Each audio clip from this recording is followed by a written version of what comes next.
If you've encountered the problem cannot verify payment information, contact Apple support on your iPhone or iPad. Here's how to fix it.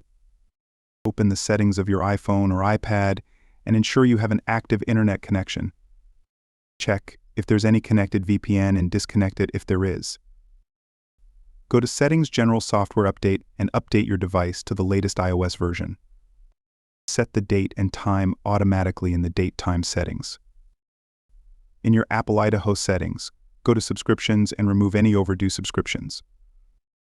Check your payment and shipping settings, add a new payment method if needed, and remove the previous one.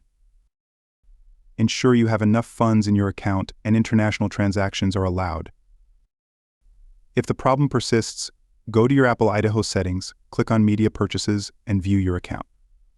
Change your country of origin to the United States, if necessary, and accept the terms and conditions. Add a new payment method, either credit debit card or PayPal, and complete the billing information. If the issue still isn't resolved, visit support.apple.com, select your device, and get support. Contact Apple support for further assistance, either by call or chat.